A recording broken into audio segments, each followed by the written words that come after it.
Olá, eu sou Paula Carolei, sou professora e coordenadora do curso de Design Educacional da Unifesp, Universidade Federal de São Paulo.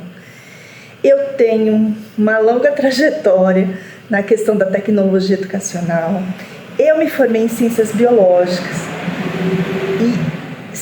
e logo que eu me formei, assim que eu estava terminando a minha graduação, eu comecei a trabalhar com o ensino de ciências via telemática, ou seja, pensar a tecnologia ligada com o ensino de ciências, essa questão da tecnologia ampliando as possibilidades investigativas. E aí eu fiz uma pós-graduação em multimídia, então pensar essas composições midiáticas, e fiz mestrado e doutorado em educação. E sempre pensando em possibilidades de criação, por educadores, por professores, e como essas criações ampliam a sua formação, a sua conscientização dos seus processos.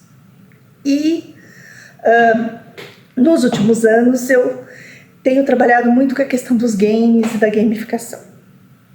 O que eu vou contar hoje para vocês tem a ver com a questão de dar visibilidade para as estratégias e pensar a gamificação de uma forma mais consciente, ok?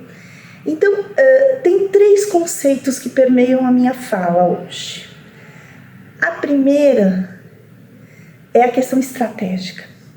Então, assim, eu sempre pensei assim, qual é a autoria do professor no processo educacional? Ele é um estrategista, ele tem que compor elementos que vão favorecer a aprendizagem do aluno. Ele não pode aprender pelo aluno, ele não pode direcionar a aprendizagem, mas ele tem que ser estrategista, ele tem que oferecer recursos, ele tem que propor ações e ele tem que agir para favorecer essa aprendizagem do aluno, Então essa ideia da estratégia pedagógica já há muito tempo me persegue.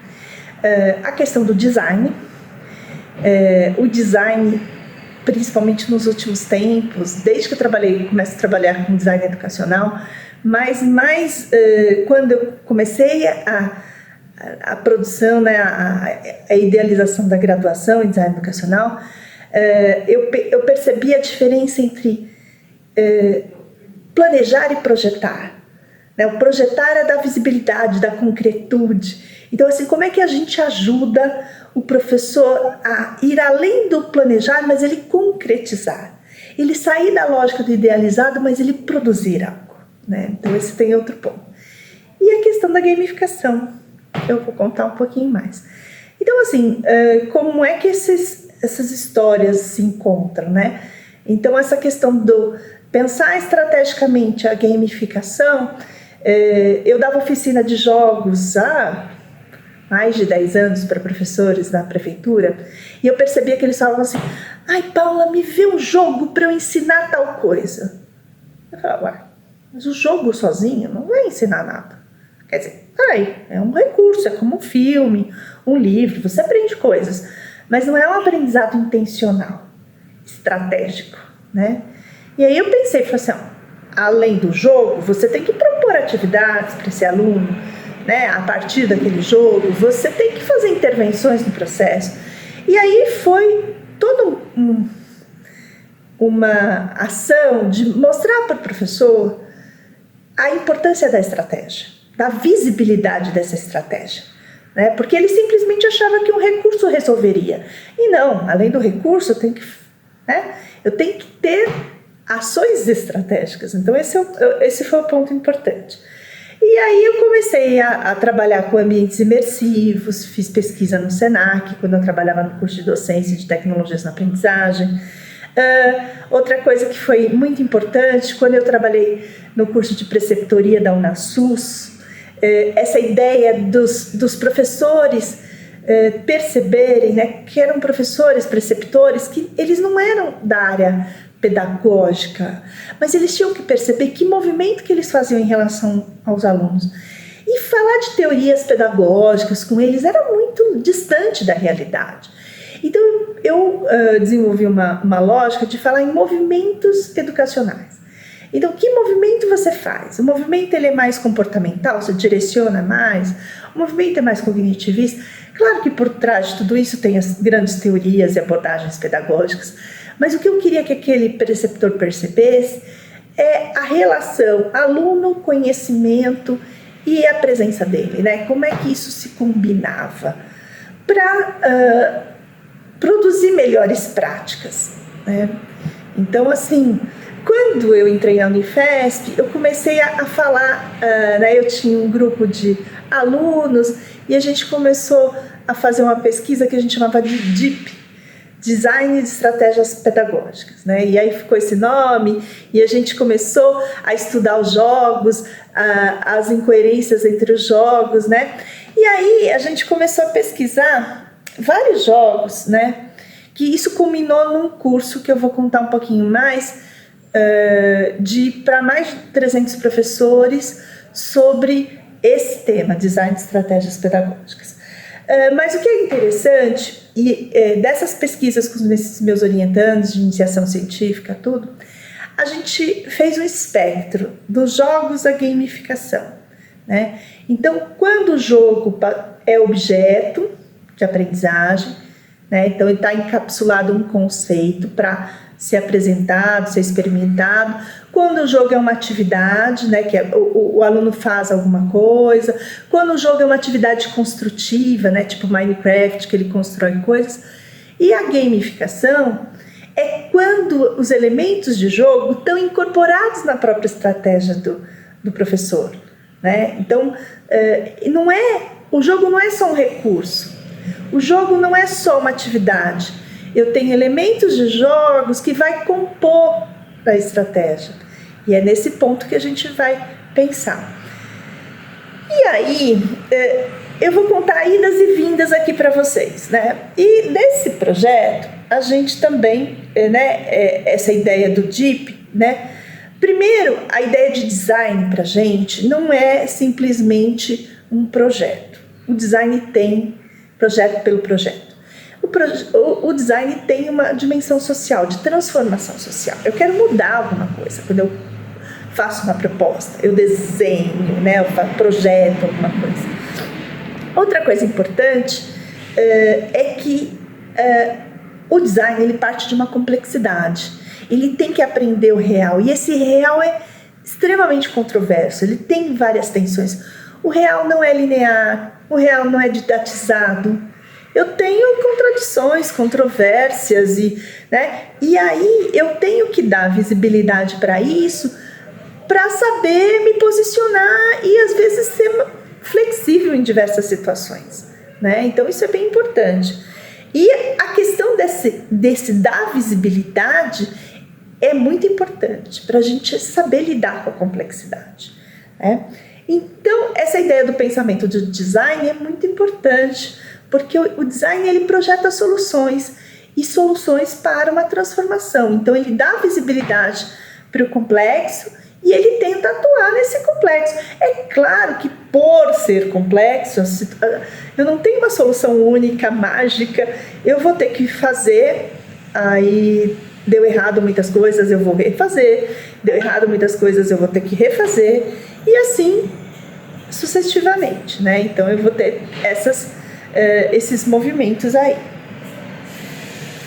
E aí a gente tem muitas pesquisas, né, focadas na ideia do design science research, que é pensar a produção científica, a produção de artefatos como pesquisa, né?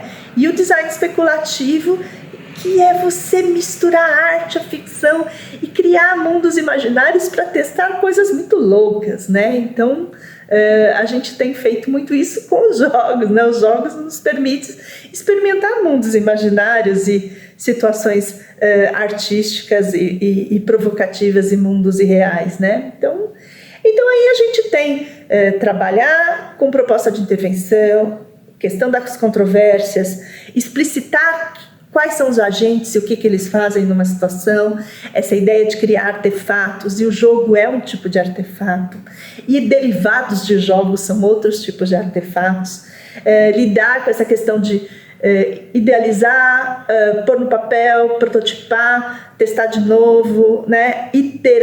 A iteração de ir melhorando. Então, esse processo de melhoramento ele é super importante. O professor não está acostumado com isso.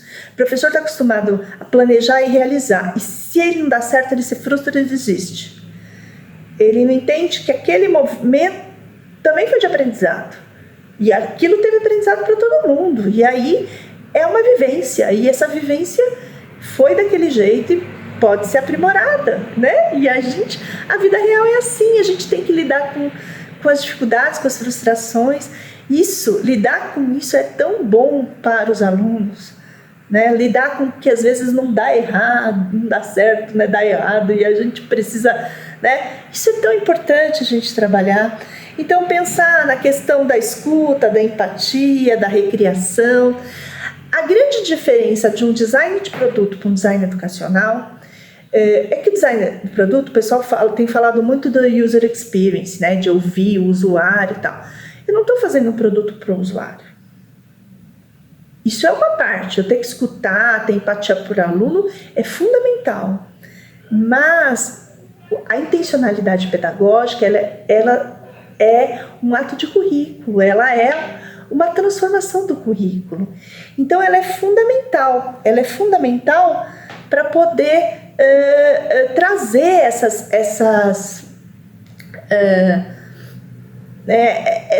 essa diferença, né, que vai propor uma transformação social. Então, a educação, ela não é um produto. Não posso fazer o design educacional como eu faço um design de produto. Então, o design educacional, ele não é fazer um produto. É um processo socialmente relevante. Eu tenho um currículo, eu tenho atos de currículos que eu tenho que provocar, né, que eu tenho que tornar vivo. Então, é muito diferente. Eu não posso só fazer o que o aluno quer, que o usuário quer, o que ele deseja. Eu tenho que fazer o que ele precisa. Então, eu tenho que estar lá provocando e tenho que estar escutando também. Não é que ele não tem importância, pelo contrário, eu tenho que estar promovendo a autoria dele. Mas, muitas vezes, eu tenho que estar lá estrategicamente criando ambiências formativas, criando possibilidades, né? Então, isso é super importante. Diante desse cenário, a gente fez um jogo, né? A gente usou essa ideia do DIP para fazer um jogo, né? A gente fez o edital da CAPES e era um jogo de construção de estratégias pedagógicas. Então, ele era um jogo que era um espaço de criação e tinha um pouquinho de gamificação. A ideia inicial era fazer um jogo tipo Scratch, né? Fazer uma programação, né? Então, tinha essa vivência, né? E aí a ideia era ele experimentar teorias educacionais, pensar no modelo ideal e depois Aí a gente mudou um pouquinho, né? Então a gente fez, né? Usou ferramentas do design para a gestão do projeto, então usando Canvas, né? Design Thinking, design usando a lógica do design research. E a gente fez para aprender a complexidade, para fazer uma análise de contexto, a gente usou aquele curso que eu falei de design de estratégias pedagógicas e mapeamos com ferramentas de análise qualitativa, análise de semântica, né, usando software dos discursos, e a gente mapeou desses professores quais eram os recursos, né, as práticas pedagógicas, como é que eles planejavam a aula. E aí a gente fez foi classificando. A gente foi vendo que recursos esses professores usavam, que atividades eles usavam, que intervenções eles faziam. E a gente foi classificando isso em grandes grupos. Então a gente foi lá colocando os post-its, separando, e a gente fez uma grande matriz. E essa matriz, são 4 quadrantes, cada um com grandes movimentos pedagógicos, né? Então a gente tem os movimentos mais comportamentais, que entregam para o aluno conteúdo, que trabalham com a lógica de estímulo-resposta, os movimentos cognitivistas, que são movimentos mais que partem do sujeito, que tentam escutar quais são as habilidades que o sujeito já traz e aprimorar essas habilidades, né? Então, determinar tendências daquele sujeito, preferências, tipos, e aprimorar esses tipos ou provocar esses tipos e tudo mais. Existem as teorias que não partem nem dessa ideia de você modelar o sujeito e nem de aprimorar o sujeito, mas questões mais coletivas, né? Então, as interacionistas partem de que o mundo e o sujeito eles estão em constante transformação. E a aprendizagem é essa, né? O sujeito se transformar e transformar o mundo e vice-versa, e vai construindo e vai crescendo. Então, é um sujeito coletivo, é um sujeito que promove transformação e ele é transformado nesse processo. E são as lógicas mais interacionistas. E a gente tem as lógicas que não mais pensam no sujeito-objeto, mas pensam em ecossistemas, em inteligência coletiva, né, na ideia de redes de aprendizagem, que são as teorias mais complexas e reticulares. A partir daí, a gente criou essas cores para identificar essas teorias que estavam por trás de cada elemento. Então, qual foi a brincadeira? No jogo, a gente criou espaços, né? O nome do jogo foi DEEP, né? Que vinha do design de estratégias pedagógicas. Teve componentes narrativos, porque isso eu agradeço, né? Esse jogo não foi criação minha, é bom e importante dizer, foi um grupo de pesquisa coach, que eu faço parte. Então, eu tive contribuições enormes do professor Leandro Iannazzi, da professora Edna Mello, professora Gisele Garbi, que deram né, ajudaram na gestão. E essa parte da narrativa, a Edna foi muito presente, né? Então, para a gente entender que existem estilos de personagens, né? Então a gente criou professores que já traziam uma bagagem diferente, então a gente tinha essa ideia dos personagens, a questão dos cenários, então a gente também teve uma equipe que fez o design gráfico, que fez a programação, e o Leandro também ajudou muito nessa questão da agência no jogo, da jogabilidade. Então foi uma equipe muito grande que fez. É óbvio, né? A gente não faz jogo sozinho, pelo amor de Deus, né? Não dá nem para imaginar. E a ideia era, né, você é um estagiário e está aprendendo a planejar. Então você vai percorrer os espaços escolares e vai coletando esses exemplos de estratégias, né? E daí depois você faz o seu planejamento e vai ver se funciona. Essa era a ideia. Então a gente reproduziu vários espaços escolares e tudo mais. Aí você tinha um painel que tinha o seu progresso, né? E o progresso era de tecnologia, se você usasse várias tecnologias, didática, se você enfrentasse bem soluções, né, situações problema, e o repertório é o que você tinha coletado. E tinha os itens ordinários, que eram itens interessantes que ele tinha que trazer de um lugar para outro para poder conversar com os personagens, e tinha vários atores, né, personagens não jogadores no jogo. Mas assim, e aí essa tela de você planejar, então ele pegava os elementos que ele coletava e ia colocando na barra, né, para criar a sua aula. Aí, assim, esse jogo, né, ele é interessante para alunos de licenciatura, experimenta tal, mas a gente queria algo mais imediato para o professor planejar, né? Então, além de ter um jogo que pode ser usado na aula de didática, ser discutido, a gente fez uso desses elementos que a gente criou para o jogo para criar e apoiar planejamentos. E aí a gente voltou para o processo.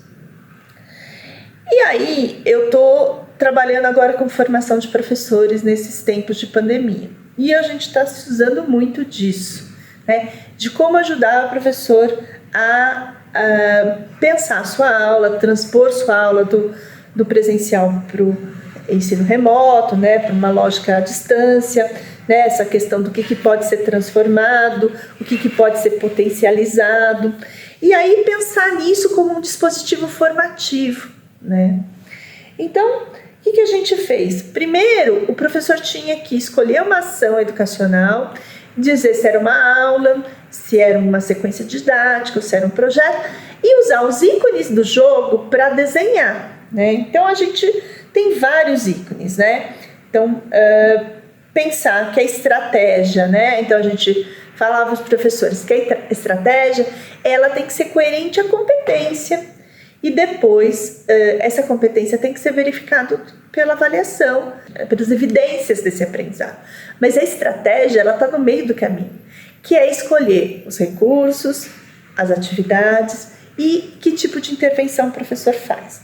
Então, um pouquinho dos recursos, né? A gente tem recursos de conteúdo, por exemplo, textos, imagens, vídeos, né? Áudios, tudo isso são recursos de conteúdo. Ok? Só que vocês vejam que eles têm cores diferentes. O que significa isso? Eu tenho textos que são aqueles textos didáticos, super explicativos, que vão direto ao ponto, né? Ou aquelas videoaulas que explicam o conceito. Isso são verdinhos, né? São altamente comportamentais. Por quê? Porque eu estou entregando só a informação para a pessoa, né? A concepção pedagógica que está por trás disso é simplesmente comportamental, é eu entregar. Eu vai lá, absorve o conteúdo. Agora, eu tenho vídeos que mesmo não tendo atividade nenhuma, né, a princípio, eles são mais abertos, são mais interativos. Se eu tenho um vídeo que mostra um documentário, diversos pontos de vista, se eu tenho uma narrativa em que a pessoa pode se projetar, tudo isso, ela é mais amarelinha, mais laranjinha, ela é mais interativa. E aí foi interessante porque a gente foi pedindo para esses professores perceberem que tipo de recurso que ele usa. Então, a gente tem, né? E aí, desenvolver, né? Então, assim, e aí, o que você faz sobre isso? Como é que você comenta? Como é que você abre esse recurso? E assim por diante a gente foi trabalhando. A gente tem os recursos interativos, que são os jogos, né? Principalmente. Mas existe aquele jogo que é pergunta e resposta, comportamental, verdinho. Existe aquele jogo que é uma coisa mais né, perceber como o aluno é e treinar a habilidade. Então ele é mais cognitivista. Existe aquele jogo que ele tem que ter uma tomada de decisão, tem que problematizar, e ele é mais interativo, né? Ele é mais interacionista. E aquelas plataformas que eu trabalho em rede com várias pessoas e vou interagindo e vou vendo, mapeando, né, o que cada pessoa fez e interagindo com elas. Agora, mesmo as plataformas gamificadas, né, que eu posso interagir, elas podem ser bem reativas também. Então, tem alguns paradoxos aí também. Eu também tenho plataformas, né, mais complexas em que eu faço uma avaliação do meu processo, eu faço registros, eu tenho modelos e templates que eu vou preenchendo, né? Isso são recursos. Eu tenho plataformas que eu colaboro, né? Que eu faço textos e promovo ações colaborativas. Eu tenho ações prototipadas, né? Então tudo isso que eu posso... existem kits. Gente, esse recurso ele vale para o físico também, tá? A gente está falando mais do virtual, mas por exemplo, um kit de robótica, ele tem uma concepção em rede que várias pessoas estão usando. Agora tem aqueles que são nas plataformas, né? Que as pessoas podem criar, prototipar, trocar, remixar. Então tudo isso tem essas possibilidades. Em relação a atividades, né? Eu divido atividades em grandes grupos. Uma atividade que você mesmo organiza, né, o seu processo de autogestão. Atividades de pergunta e resposta, né? Eu gosto de falar que é reativa, porque você reage, né? Mas são atividades de pergunta e resposta, de você reagir a um estímulo, né? Existem atividades que você produz, você constrói textos, imagens, vídeos, você faz uma produção autoral. Pode ser mais ou menos autoral, dependendo se ela é mais ou menos dirigida. Atividades que eu discuto, argumento, né? Atividades práticas que eu faço alguma coisa, construo alguma coisa, e atividades de pesquisa. Às vezes a prática e a de pesquisa se misturam, né? Quando eu tenho uma investigação que faz um produto, mas nem sempre. Às vezes a investigação ela é só conceitual, é só um estudo de caso, às vezes é só uma compreensão de fenômeno, então às vezes não necessariamente eu tenho uma prática, né? Então mas às vezes elas se misturam. Então, assim, as atividades mais comuns são aquelas que a gente faz exercícios, né? Infelizmente, muitos jogos, né, muitas gamificações são quiz, né? Quiz.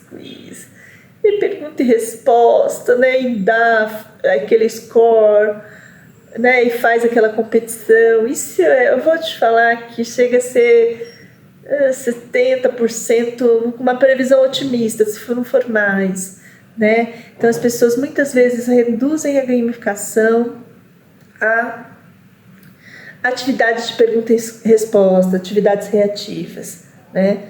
Agora, mesmo um questionário, ele pode ser um questionário de pergunta e resposta, reativo, ou pode ser um questionário que eu delimite para as pessoas se conscientizarem do seu perfil de ação mais cognitivista, ou questionários que eu pergunto sobre o processo, e aí a pessoa vai refletindo, vai transformando, vai contando sobre o processo, né? A importância é se aquilo é mais pontual, é mais contextual, permite respostas mais abertas, mais pessoais, mais autorais, se destaca singularidades, né?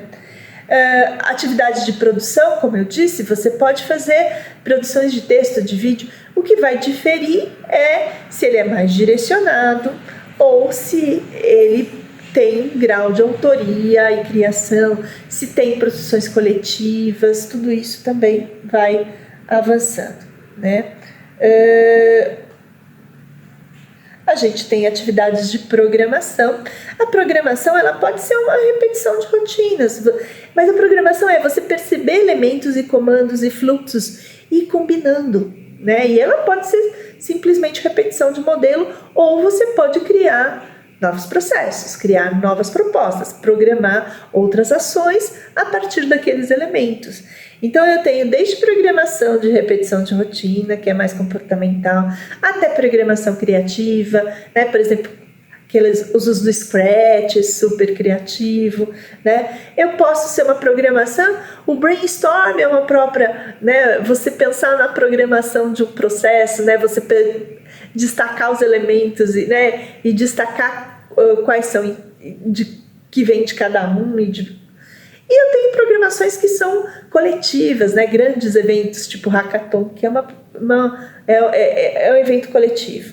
Eu também posso criar jogos reativos ou jogos mais que eu envolvo uma comunidade, né? Que eu possa pervasivos são jogos que eu posso ter uma relação com o contexto físico, né? Tem o digital com o físico, então eu posso fazer eventos mais criativos de programação.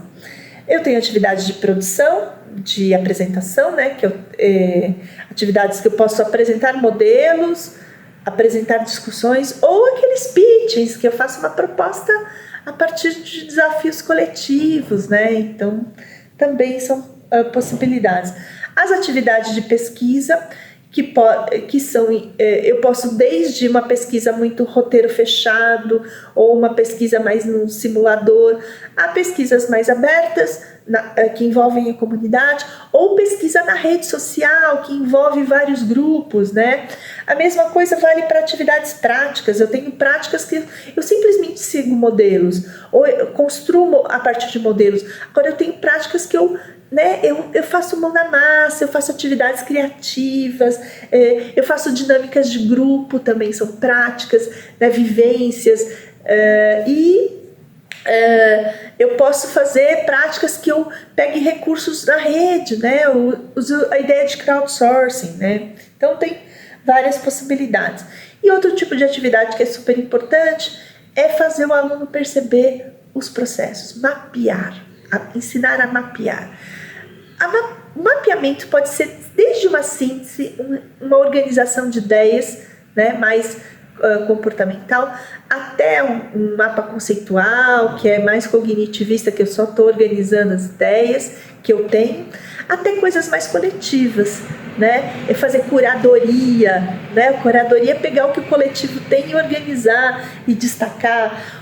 Cartografia é algo mais complexo ainda. Eu uso os elementos tecnológicos para organizar essas ideias. Então, e a grande questão da cartografia, que eu acho que é importante, é como eu dou visibilidade para o processo do aluno, para a jornada do aluno. Tá?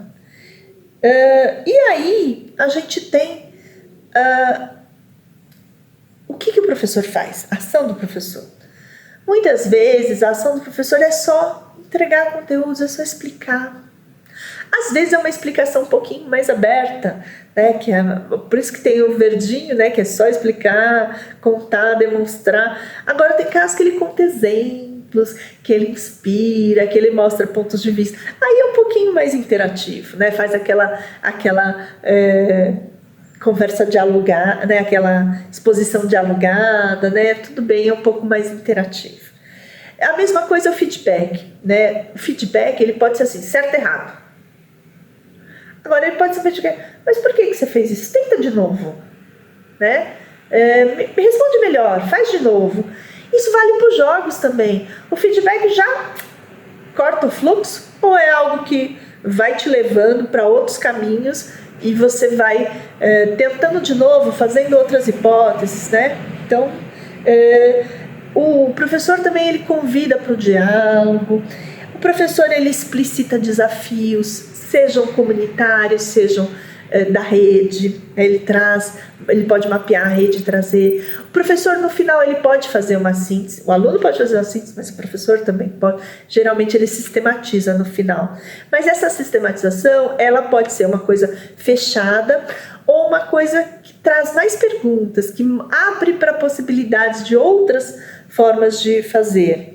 Eu posso fazer uma síntese visual, posso ajudar a explicitar as relações da comunidade ou as relações da rede e assim por diante. Bom, mas então eu pedia para os professores pegar esses elementos todos que eu mostrei e fazer uma sequência didática. Então, por exemplo, um exemplo aí, né? E aí, o que é interessante, e aí eu pedia para refletir, que cor que predominava? Então, por exemplo, essa aqui foi legal, né? Predominou mais laranjinho. Não é uma questão de juízo de valor, né? Mas você entender, às vezes é um processo um pouco mais focado mesmo, né? Então tudo bem ele ser mais comportamental, que é algo focado no conteúdo no sentido de ensinar um procedimento e tal. Mas em geral na vida, todo procedimento tem uma ação social. Então é importante a gente ter ações um pouco mais coletivas. Então a gente ter atividades, ter recursos, ter ações que vão promover mais essa relação com o coletivo, né? Então, e assim, a gamificação é um tipo de estratégia. E aí, vocês vão ter que escolher esses elementos todos, como é que fica na gamificação. A gamificação é montar uma estratégia, né? Que elementos que vão ter na gamificação desses recursos, dessas atividades, né? Então, eu botei uma misturada aí. Existem gamificações que são mais comportamentais. Então, o que eu vou ter nelas, né? Eu vou ter, muitas vezes, identificação de tipologias, eu vou ter personagens que são tipos que as pessoas se identificam, eu vou ter recursos, jogos, né? Ou mesmo aqueles... por exemplo, tipo Kahoot, tipo o Mentimeter, né, que são coisas que são que mede a reação, né? Então são recursos mais reativos, modelos que as pessoas preenchem. Eu posso ter, né, usar plataformas colaborativas e kits também para isso. Mas, em geral, é mais para seguir um modelo, ou mais para eu fazer um score, né, para eu fazer uma competição. Então, esse tipo de gamificação é o mais comum, né? Então, recursos que se usa muito são jogos de treinamento de habilidade. Então, se usa muita programação, ou se cria jogos, né? Se pode pedir para o aluno programar, quando se tem atividade desse tipo, mas normalmente é para criar jogos reativos, ele também criar as perguntas e respostas. O professor, quando ele explicita desafio, um desafio explicitado, geralmente ele vem do coletivo, ele pode ser um pouquinho mais diretivo, mas ele traz sempre algo curricular, né? Então, essa ideia de trazer o desafio, eu acho que é a abertura para a interação do jogo. Por isso que a gente tem que ter bons desafios, né? Desafios que vão abrir a cabeça do aluno, né? Aí, geralmente, esses jogos reativos, eles têm um feedback mais validador, certo e errado, e cria um sistema de bonificação, pontuação, né? E o fechamento, o mapeamento é trazer esses elementos. Mas eu posso ter gamificações mais imersivas. O que é uma gamificação mais imersiva? É uma gamificação que o foco é entrar no jogo, é explorar, é vivenciar, é o foco da vivência. Então, eu tenho estratégias pedagógicas mais vivenciais. Muitas vezes eu posso ter um texto super narrativo. Por exemplo, vocês devem ter visto por aí na rede essas gamificações usando o formulário do Google. É uma coisa assim, sabe, me lembra aqueles jogos textuais da década de 80, né, que a internet era toda textual, né?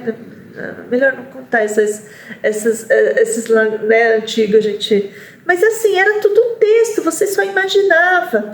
Isso também é imersivo. Você criar uma boa história não precisa ser 3D ou 360 para ser imersivo, né? Ou você imaginar coisas também, um livro de mistério é altamente imersivo. Então, você criar textos narrativos bem interessantes ou vídeos, né, de várias, também é super interessante, né? Então, essa questão da narração, da questão da gamificação imersiva. Agora, normalmente o imersivo você manipula, então tem uma coisa prática, tem uma coisa de você mexer, de você criar, de você programar, de você especular, né, essa ideia de práticas que você se coloca numa situação futura, numa situação difícil, né? Essa ideia de roleplay, de você ter papéis. Então, atividades que promovam isso. Por exemplo, eu costumo fazer uma gamificação que eu crio cenários no PowerPoint mesmo, faço uma webconferência tipo roleplay game. Então, eu crio um cenário e vou falar, você faz o quê? E acontece isso, e daí? E aí as pessoas vão entrando na narrativa e vão propondo soluções. Eu crio universos fictícios, universos mágicos, né? Então tudo isso tem uma alta dose de especulação, né? E também juntar esforços, né, da rede e tudo mais.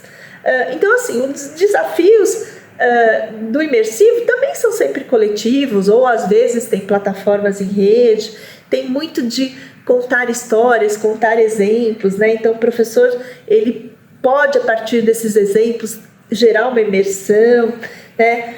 E fazer, é legal, depois do processo, fazer um mapeamento das interações, de como as pessoas se sentiram, o que aquelas vivências provocaram, né? Então isso é bem interessante e promover explorações, né? Então a gente, por exemplo, eu tenho trabalhado muito com ambientes que são fáceis de construir, e até situações tipo escape room, que você tem que, né, está totalmente imerso, você tem que resolver um problema e sair daquela situação. Isso é altamente vivencial e imersivo. A gamificação criativa, ela não é apenas vivencial, mas você produz alguma coisa, né? Então ela tem o ato do mão na massa, ou criar alguma coisa, né? Então, além de grande diferença, ela tem muito o produzir materiais. Então, assim, a grande diferença da imersiva para a criativa é que a imersiva, o foco é na vivência, o foco é na narrativa, no que você transformou, o que você vivenciou no processo. A criativa, você constrói alguma coisa, né? Então, ela tem esse lado. Então, agora pensando numa perspectiva do design, um pouco mais transformadora, né? Nessa questão do design mais participativo, social, é o que a gente chama de design justice. Então, eu acho que o design imersivo e o design criativo, ele pode ter esses aspectos do design especulativo, de criar micromundos, cenários para as pessoas especularem, pensar, mas o design participativo, né, pensar em uma gamificação que envolva pensar justiça social, equipamentos públicos, centros culturais, né, pensar na cidade educadora. Então, acho que a gente fazer gamificações que vão trazer as pessoas a pensar, né, essa ideia do que precisa ser transformado na sociedade. Esse é um pouco da lógica de um festival americano que tem o Games for Change, que é pensar em jogos para a transformação social. E acho que a gente tem que pensar nisso. Como é que a gente traz essa demanda social para a lógica do jogo, né? Se alunos gostam de fazer desafio, por que não um desafio que seja essa transformação social? Então, acho que a gente tem que pensar em lógicas mais participativas, em lógicas mais investigativas. Então, eu acho que a gente precisa sair desse modelo reativo de jogo que a gente tem para um modelo mais exploratório, um modelo mais investigativo, um modelo que seja bons desafios e que os desafios sejam a partir dessas demandas sociais. E que a gente possa cartografar os processos, mapear os processos. Então, eu acho que eu já trabalhei muito tanto com jogos imersivos, como jogos mais criativos. Eu tenho um trabalho com os monstrinhos da aprendizagem criativa, com minha querida amiga Gislaine Munhoz, que a gente faz monstrinhos e aí vai interagindo com os monstrinhos. Então, é uma questão que tem uma construção. Então tem aqueles jogos que tem construção, quando você faz construção de ambientes colaborativo, né? Então tem uma pegada da aprendizagem criativa. E eu acho que pensar nos pervasivos, nos participativos, para a gente pensar nessa dimensão social.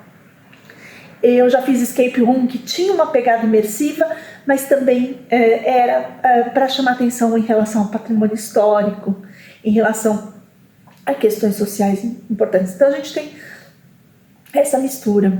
E o que eu convido vocês a pensar é cada vez mais nessa ideia de pensar gamificações com desafios mais motivadores, no sentido de pensar uma lógica social não apenas no indivíduo, no prazer, no divertimento, mas que se divertir, porque divertir vem de uma outra versão, te mostra uma outra versão do mundo, um outro lado que você não só não conhecia, mas que você possa atuar e transformar. Acho que esse é um ponto que me mobiliza.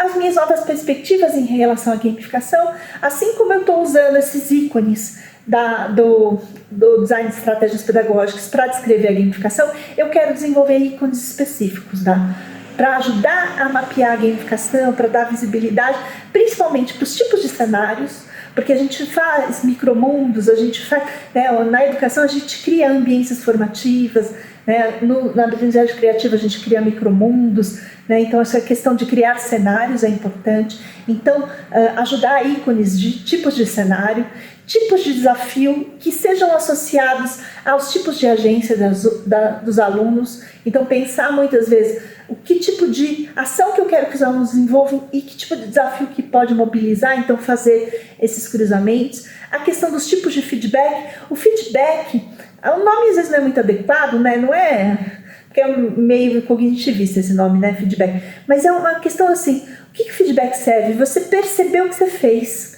O feedback fala, olha, presta atenção, é isso, você foi aqui, ó, é isso mesmo que você quer. O feedback tem esse sentido. Então, ele é mais uma evidência da agência, né? Então, dá esse feedback da evidência da agência para as pessoas se perceberem agindo e poder mudar de rumo, se for o caso. E a ideia não só o feedback da agência, mas o feedback de percurso, né? Então, eu tenho trabalhado muito com essa questão da jornada do aluno perceber o seu percurso e de... quem propõe trilhas e percursos, ou seja, caminhos diversos que esse aluno possa percorrer e que dê conta de uma diversidade, dê conta de uma inclusão. Então, essas são questões que a gente está trabalhando também. Eu estou no início de uma pesquisa de pós-doutorado, então eu estou estudando esses artefatos. Esse mesmo dos designs de estratégia pedagógica, eu estou fazendo testes com vários tipos de artefato.